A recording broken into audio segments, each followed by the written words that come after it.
उत्तर भारत के इतिहास में कुछ ऐसे वीर योद्धा हुए जिनका नाम बड़े राजाओं की तरह किताबों में नहीं मिलता, लेकिन लोक कथाओं और गांवों की यादों में वे आज भी जिंदा हैं। ऐसे ही एक बहादुर योद्धा थे बिजली पासी, जिन्हें कई जगहों पर फंसा पासी भी नाम से जाना जाता था। वे पासी समाज के महान वीर थे, जिन्होंने अन्याय, अत्याचार और जिम्मेदारी व्यवस्थाओं के खिलाफ आवाज उठाई। लगभग 18वीं शताब्दी के अंत में करीब 1780 के आसपास उत्तर प्रदेश के अवध क्षेत्र के एक छोटे से गांव में बिजली पासी का जन्म हुआ। उनका जन्म एक साधारण पासी परिवार में हुआ था।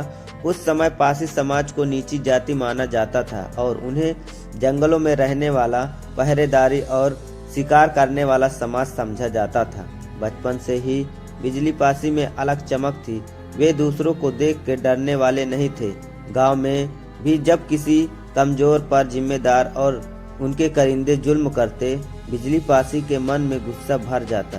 बचपन से ही उन्हें देखा कि कैसे गरीबों और बेगारी करवाई जाती है, टैक्स के नाम पर मारपीट होती है और औरतों को अपमान किया जाता है, तो उनके मन में भयानक सी तूफान जगी।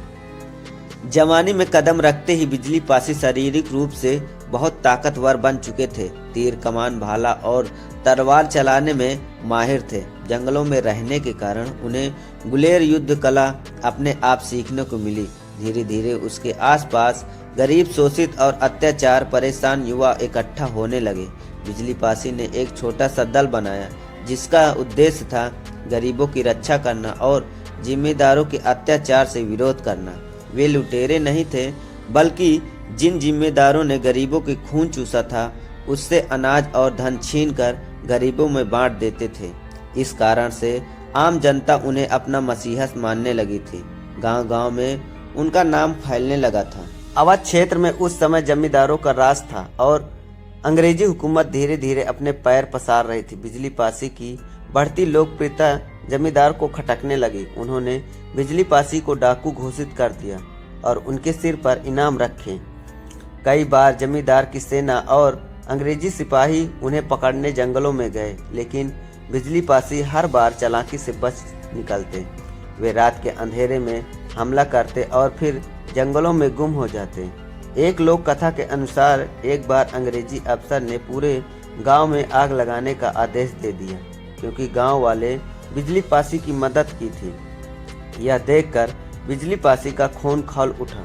उस रात उन्होंने अपने साथियों के साथ अंग्रेजी चौकी पर हमला कर दिया और कई सिपाही को पराजित कर दिए। बिजली पासी का सबसे बड़ा गुण था कि वे कभी कमजोरों को नुकसान नहीं पहुंचाते थे। वे लूटी हुई चीजें गरीबों में बांट देते थे। गांव की औरतें और बच्चों की रक्षा करते थे। अगर कोई साथी गलती करता तो उसे सख्त सजा देते। इसी कारण से लोग उन्हें डाकू नहीं बल्कि न्याय का योद्धा मानते थे। पासी समाज में वे एक नायक बन चुके थे। लोक गीतों में उनके कारनामे गाए जाने लगे थे। जमींदार और अंग्रेज समझ चुके थे कि ताकत से बिजली पासी को पकड़ना मुश्किल है, इसलिए उन्होंने चाल चली।